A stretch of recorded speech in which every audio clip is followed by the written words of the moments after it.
Assalamualaikum bosku, welcome to my channel. Sebelum menonton jangan lupa subscribe, nyalakan dulu loncengnya, dan jangan lupa like dan komen. Dan jangan lupa ambil posisi rebahan kalian. Untuk kalian selamat menyaksikan. Api Lin Xin juga memberikan dukungan kepada Sima Xian dan Wang Yuanyuan.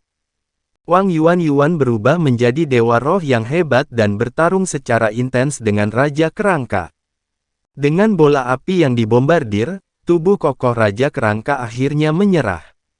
Tubuhnya terus-menerus memancarkan lapisan cahaya hitam, dia meraung saat tubuhnya didorong ke belakang setidaknya 100 meter dan mencoba melawan. Wang Yuanyuan mengambil keuntungan dari situasi ini dan tidak membiarkan kesempatan ini. Pukulan menghantam lengan kanan Raja Kerangka yang memegang pisau tulang yang meninggalkan celah besar di sana. Bola api pertama yang datang ke sisi Sima Xian menyerbu langsung ke tubuh Raja Kebencian. Raja Kebencian, meskipun masih bisa bertarung, tidak ingin terbakar oleh panas bola api, yang penuh dengan sifat cahaya. Tubuhnya yang gemuk tiba-tiba menyalakan cahaya putih yang mematikan dan dengan ganas bergegas ke sisi lain. Saat dia bergegas keluar, ada serangkaian bayangan sisa di belakangnya. Kontras dengan tubuhnya yang besar, gerakannya seketika dan luar biasa. Lin Xin tidak bisa secara terpisah memanipulasi bola api ini untuk menyerangnya secara langsung. Jadi, bola api ini, tanpa target mereka, semuanya bergemuruh di atas rantai Raja Kebencian. Raja Kebencian ketakutan karena dia sangat mencintai senjata kait besinya. Jumlah api jiwa makhluk zombie yang diserapnya sebelum menjadi sekuat ini tidak ada habisnya. Raja Kebencian tersentak ke belakang saat dia mencoba menarik senjata kait besinya kembali. Namun, Sima Xian tidak akan menyerah kali ini. Dia menarik dengan seluruh kekuatannya dan meregangkan rantai di posisi yang sama dengan bola api yang terus-menerus dibombardir. Segera segmen rantai itu sudah menyala merah dan ratapan sedih muncul. Sima Xian meraung saat otot lengannya menjadi tegang karena menarik. Tiba-tiba, pada saat yang sama, cahaya keemasan yang kuat muncul dari belakangnya dan berubah menjadi pedang besar yang langsung menuju rantai yang terbakar itu. Raja Kebencian benar-benar terkejut. Dia tidak akan membiarkan senjatanya dihancurkan seperti ini. Kedua lengannya yang tebal memiliki kekuatan penuh dan cahaya putih mematikan keluar dari seluruh tubuhnya. Matanya menjadi menyipit saat api jiwanya berdenyut-denyut dengan panik. Sepertinya dia dalam kekuatan penuh. Tidak ada yang bisa berubah pikiran karena dia tidak akan membiarkan pedang Sima Xian memotong rantainya. Tapi, Raja Kebencian yang menakutkan tidak pernah berpikir bahwa kekuatan berat Sima Xian akan tiba-tiba menghilang pada saat ini. Tidak ada tanda sama sekali, itu terlalu mendadak. Tubuh Raja Kebencian terus berguling-guling di tanah karena dia telah mengerahkan terlalu banyak kekuatan sementara Sima Xian tiba-tiba berhenti mengerahkan kekuatan apapun. Tetapi karena tarikan kuat Raja Kebencian, tubuh Sima Xian juga melonjak di langit, dan jatuh ke tempat Raja Kebencian berada. Untuk mengambil kembali kail besinya, Raja Kebencian menghabiskan seluruh kekuatan tubuh. Pada saat ini, sebagian besar saksi medan perang antara manusia dan zombie ini semuanya terkejut di tempat kejadian. Kemudian pria botak itu mencengkeram bola logam berdiameter 50 meter di udara dan menghancurkan lemak yang tergeletak di tanah seperti gunung daging. Pria botak itu memukul lemak itu dengan keras dengan senjata bola logam yang membuat suara mengerikan. Yang bisa dilihat hanyalah lapisan lemak kuning dan putih yang menyembur keluar di tengah tabrakan. Kekuatan tabrakan itu begitu besar sehingga lemak putih kekuningan menyembur keluar dari luka Raja Kebencian. Bahkan dengan tingkat pertahanan Raja Kebencian, dampak dari kekuatan mengerikan ini lebih dari yang dia mampu. Serangan yang telah lama direncanakan Sima Xian tidak bisa sesederhana itu. Pada saat ini, pria gemuk itu berbaring di bawahnya dengan lemaknya meluap saat bola logam besar itu menekan dada dan perutnya sementara seorang penyembuh botak, Sima Xian, berdiri di sisi lain. Kemudian tiba-tiba ada kilatan petir ungu. Pada saat yang sama, bola cahaya yang kuat terbuka dan meledak dengan raungan keras pada saat berikutnya. Boom, boom, boom. 9 gemuruh mengerikan disertai dengan semburan petir ungu yang tak terhitung banyaknya. Tubuh Raja Kebencian mengejang dan bergetar di bawah ledakan itu. Dia mencoba berjuang, tetapi Sima Xian menjepitnya dan tidak mengatakan apa-apa. Keduanya begitu dekat sehingga Sima Xian juga menderita akibat petir ungu. Seluruh tubuhnya juga mendesis oleh petir yang menakutkan. Tapi Sima Xian tidak menyerah dan membiarkan guntur dan kilat yang menakutkan terus menyerang.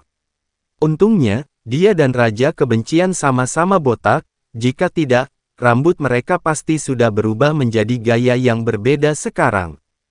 Adegan medan perang mereka terlalu sulit. Tidak ada yang menyangka bahwa pertempuran mereka akan berkembang seperti ini.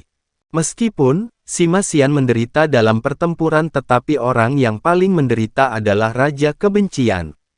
Petir ungu yang menakutkan terus menghantamnya di inti tubuhnya dan lapisan pelindung lemak tubuhnya baru saja diperas. Api jiwa Raja Kebencian berdetak kencang. Setiap kali tubuhnya yang besar bergetar, akan ada sejumlah besar lemak yang meluap. Akhirnya, kali ini, dia dipukul dengan keras.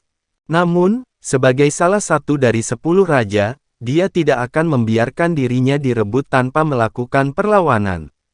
Ketika raungan ke-9 selesai, Sima Xian tiba-tiba merasakan tubuhnya yang besar yang lembut sebelumnya berubah total dan menjadi tegang. Sebelum Sima Xian bisa bereaksi, cahaya perak dan putih menyala dan tubuh Sima Xian telah menghilang. Kemudian ledakan gila meletus dari Raja Kebencian yang melepaskan jutaan lemak, jeroan, dan tulang menjadi badai menakutkan yang menyapu diameter 1 kilometer. Badai itu begitu kuat sehingga makhluk-makhluk di sekitar medan perang takut terkena lemak penuh racun itu. Ketika Sima Xian muncul lagi, dia sudah berada di sisi Long Hao Shen. Tapi dia juga menyusut dengan cepat, dan wajahnya menjadi pucat. Pedang keabadian di tangan Long Hao Shen menggambar busur indah di udara dan kemudian bilah cahaya sepanjang 100 meter keluar dari langit dan memaksa Raja Ksatria Penghakiman dan Raja Naga Tulang untuk mundur. Pada saat yang sama, 3 bola cahaya mengelilingi tubuh Long Hao Shen dan 1 bola cahaya hijau terbang keluar dan mendarat di Sima Xian. Sima Xian baru saja bertarung dengan Raja Kebencian dengan sekuat tenaga, oleh karena itu, tidak hanya kekuatan spiritualnya dikonsumsi terlalu banyak, tetapi dia juga sangat menderita dari wabah mematikan Raja Kebencian. Begitu cahaya hijau menimpanya, dia merasakan sensasi dingin yang tak terlukiskan. Kemudian semua racun dengan mudah tersedot dan tersapu. Dengan kilatan cahaya hijau, kekuatan lembut mendorong tubuh Sima Xian terbalik ke arah evolusi Hao Yue. Long Hao Shen selalu memperhatikan seluruh medan perang dan dia juga melihat tabrakan fatal antara Sima Xian dan Raja Kebencian. Ketika tubuh Raja Kebencian berdiri diam, dia merasakan sesuatu yang menakutkan dan jika Sima Xian masih ada di sana, bahkan jika rantai roh ada di sana, itu juga akan rusak parah. Tidak hanya itu akan mendapatkan rusak, tetapi itu juga akan mempengaruhi orang lain. Oleh karena itu, Long Hao Shen segera meluncurkan domain kilat dan membawa Sima Xian ke sisinya. Raja Kebencian masih belum mati. Sebagai Raja Zombie, tidak mudah untuk mati. Tubuh mengerikan Raja Kebencian sudah meledak, namun, noda api putih jiwa yang mematikan berlalu dalam sekejap. Di kejauhan, di antara iblis-iblis yang membenci, tubuh dengan kebencian terbesar tiba-tiba bergetar hebat. Saat berikutnya, matanya berubah menjadi putih mematikan yang berkedip-kedip dengan api jiwa. Tubuh itu ditempati oleh Raja Kebencian. Raja Kebencian mengambil 2 iblis kebencian di sekelilingnya dengan kepala mereka dengan kedua tangannya, cahaya putih mematikan yang kuat menyebar seketika dan segera tubuh-tubuh itu mengerut sementara tubuh Raja Kebencian mengembang dengan cepat.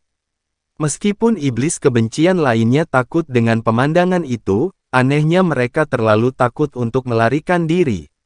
Raja Kebencian menelan mereka untuk memulihkan kekuatannya sendiri. Namun, Tidak mungkin bagi Raja Kebencian untuk segera pulih ke kekuatan aslinya, karena tubuhnya sendiri baru saja meledak. Butuh waktu lama bagi jiwanya untuk terbiasa dengan tubuh baru. Dalam pertempuran ini, Raja Kebencian dan Sima Xian bahkan bertarung. Sima Xian terlalu banyak bekerja dan terluka parah. Dan Raja Kebencian kehilangan tubuhnya yang merupakan kerugian yang lebih besar. Mereka tidak akan bisa bertarung untuk sementara waktu. Sekarang, 9 medan perang turun menjadi 8 medan perang, tetapi bahaya kelompok pemburu iblis cahaya Sang Fajar menjadi lebih jelas.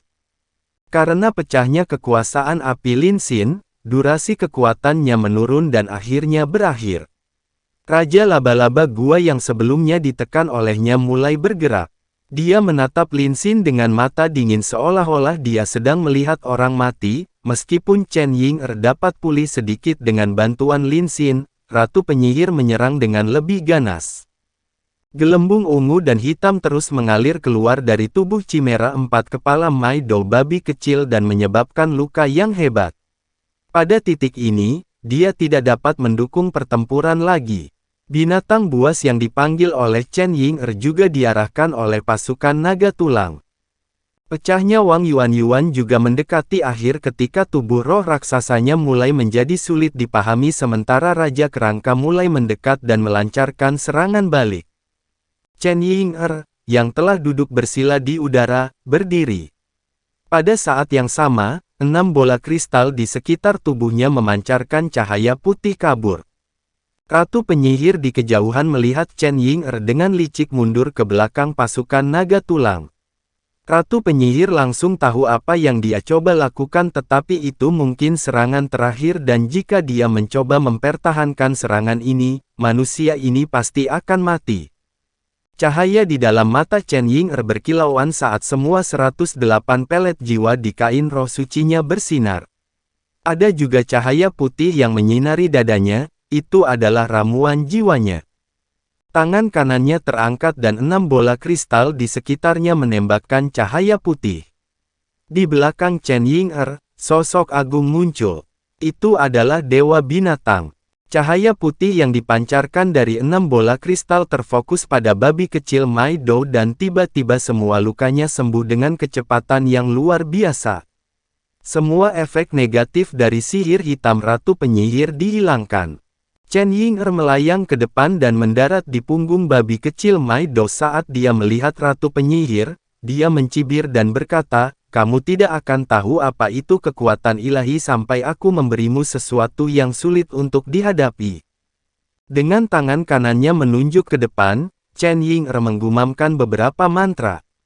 Kemudian cahaya putih memotong langit sekaligus dan terbang langsung ke naga tulang di pusat pasukan. Naga tulang ini memiliki naluri bertarung yang sangat kuat, jadi mereka tidak akan duduk diam. Beberapa naga tulang menghembuskan napas ke arah cahaya putih. Namun, yang membuat mereka takut adalah napas mereka tidak bisa menghentikan cahaya putih sama sekali. Bahkan tidak setetes pun angin. Seolah-olah cahaya putih tidak merasakannya sama sekali. Itu langsung masuk dan mendarat tepat di kepala naga tulang yang ditargetkan. Tubuh naga tulang itu membeku dalam sekejap. Saat berikutnya, itu menjadi gila. Setidaknya di mata naga tulang lainnya, naga tulang ini menjadi gila. Setelah beberapa saat lesu, tiba-tiba ia mengayunkan ekornya yang besar dan panjang ke samping dan menghantam leher naga tulang di sampingnya. Benteng selalu yang paling mudah ditembus dari dalam. Naga tulang gila itu telah membunuh 3 temannya hampir seketika. Ini baru permulaan. Chen Ying mengarahkan tangan kanannya lagi dan cahaya putih terbang menuju naga tulang lain di sisi lain. Hasilnya persis sama, naga tulang lain menjadi gila. Kegilaan kedua naga tulang menyebabkan kekacauan bagi seluruh pasukan naga tulang dan serangan terhadap makhluk panggilan Chen Ying sangat berkurang. Pada saat ini, makhluk panggilan Chen Ying hanya tersisa sedikit. Itu adalah serangan balik yang gila. Setelah hening sejenak, Ratu Penyihir segera bereaksi dan memerintahkan pasukan naga tulang untuk mencabik-cabik kedua naga tulang yang berubah jadi gila itu. Namun, Dua naga tulang gila sudah menyebabkan kerusakan pada beberapa naga tulang dan pada saat yang sama, Chen Ying'er menembakkan cahaya putih ketiga. Seluruh pasukan naga tulang panik. Sebagai salah satu makhluk paling kuat di dunia zombie, naga tulang ini juga sangat cerdas. Setelah mereka melihat apa yang terjadi pada naga tulang yang terkena cahaya putih, mereka semua berusaha menghindari serangan itu. Seluruh adegan berada dalam kekacauan. Chen Ying'er sekarang berada di atas angin. Bagian belakang pakaian Chen Ying'er benar-benar basah kuyup. Dia tampak tenang, tetapi dia menjadi sangat lemah sehingga dia harus mengandalkan kekuatan babi kecil Maido untuk terus berdiri teguh. Pertempuran berlangsung lama. Meskipun dia mendapat dukungan dari jubah suci, dia sangat kelelahan sehingga dia berada di tepi kehancuran karena menggunakan kekuatan spiritualnya. Ketiga cahaya putih itu tidak diragukan lagi diberkahi oleh semangatnya. Naga tulang sangat kuat, tetapi mereka juga berasal dari iblis dan binatang buas. Di hadapan dewa binatang, tidak hanya naga-naga ini di langkah 9, tetapi penguasaan kekuatan ini sepenuhnya bergantung pada api jiwanya sendiri. Butuh banyak kekuatan spiritual bagi Chen Ying'er untuk mengendalikan naga tulang ini. Untuk membuat ketiga naga tulang ini mengamuk adalah yang paling bisa dia lakukan. Namun, itu stabilisasi situasi untuk beberapa waktu. Pada saat itu medan perang berubah lagi, dan berkas cahaya keemasan suci tiba-tiba jatuh dari langit. Itu jatuh pada setiap anggota kelompok pemburu iblis cahaya Sang Fajar. Lautan cahaya memiliki aura atribut cahaya yang kaya. Sewaktu cahaya menyelimuti setiap anggota, mereka merasa hangat. Han Yu dengan perisai ketakutan dan kesedihan di tangannya memukul Raja Zombie lagi. Dadanya bersinar cahaya keemasan dan matanya terus-menerus bersinar dengan pelepasan rohnya sendiri. Seberkas cahaya keemasan berasal dari kekuatan tungku cahaya ilahi. Ketika mereka memperoleh kekuatan dari tungku cahaya ilahi, kekuatan Simasian yang hilang pulih dengan cepat. Tubuh Wang Yuan menjadi stabil. Situasi Lin Xin dan Chen Ying'er juga jauh lebih stabil dengan kekuatan spiritual mereka pulih dengan cepat. Semangat Chai'er, Long Yating, Han Yu, Zhang Fangfang dan Long Haoshen juga meningkat pesat. Tubuh Zhang Fangfang yang terbelah naik ke tingkat tertinggi. Di awal pertarungan, Han Yu telah menentukan arah masa depan perkembangannya, untuk membantu seluruh tim. Pada titik ini, dengan meningkatnya kekuatan perisai cahaya, dia segera pulih dari posisi inferior di medan perang. Ini mungkin giliran membalikkan keadaan. Sekarang Raja Ksatria Penghakiman Zombie merasa gugup. Evolusi Hao Yue tidak bergerak sama sekali, yang memungkinkannya menunggu kesempatannya untuk melakukan terobosan. Tepat ketika dia berpikir terobosan akan segera terjadi, siapa yang tahu bahwa keterampilan Han Yu akan segera membalikkan keadaan. Sepertinya tidak ada kemungkinan untuk mengalahkan mereka untuk sementara waktu. Penundaan waktu hanya akan menguntungkan manusia, begitu Hao Yue menyelesaikan evolusinya. Ksatria Penghakiman tidak berani membayangkan. Pada saat ini, dia memutuskan untuk tidak mundur lagi. Dengan raungan dahsyat dari langit, aura Raja Ksatria Penghakiman Zombie tiba-tiba menjadi lebih kuat. Mendengar suara raungannya, api jiwa di mata 9 raja lainnya juga tumbuh kuat, masing-masing dengan raungan. Tiba-tiba, makhluk zombie di kejauhan yang menyaksikan pertarungan diam-diam untuk waktu yang lama bergerak atas perintah raja mereka. Mereka bergegas menuju Hao Yue seperti gelombang laut. Raja Ksatria Penghakiman Zombie enggan melakukannya karena dia tahu bahwa konsekuensinya pasti akan menyebabkan hilangnya makhluk zombie berperingkat lebih tinggi ini yang akan merusak fondasi aturan masa depan mereka. Lagi pula, tidak ada yang tahu ras mana yang akan mengalami kerugian lebih besar. Oleh karena itu, sebelum 10 raja datang, selain dari perang naga tulang Raja Naga Tulang yang tak terhindarkan, 9 raja lainnya semuanya memahami taktik bahwa mereka tidak akan bergerak sama sekali atau bergerak bersama sekaligus. Tapi sekarang, Raja Ksatria Penghakiman Zombie melihat bahwa pertahanan manusia tidak dapat dengan mudah diguncang sehingga dia akhirnya memerintahkan pasukan mereka untuk bergerak.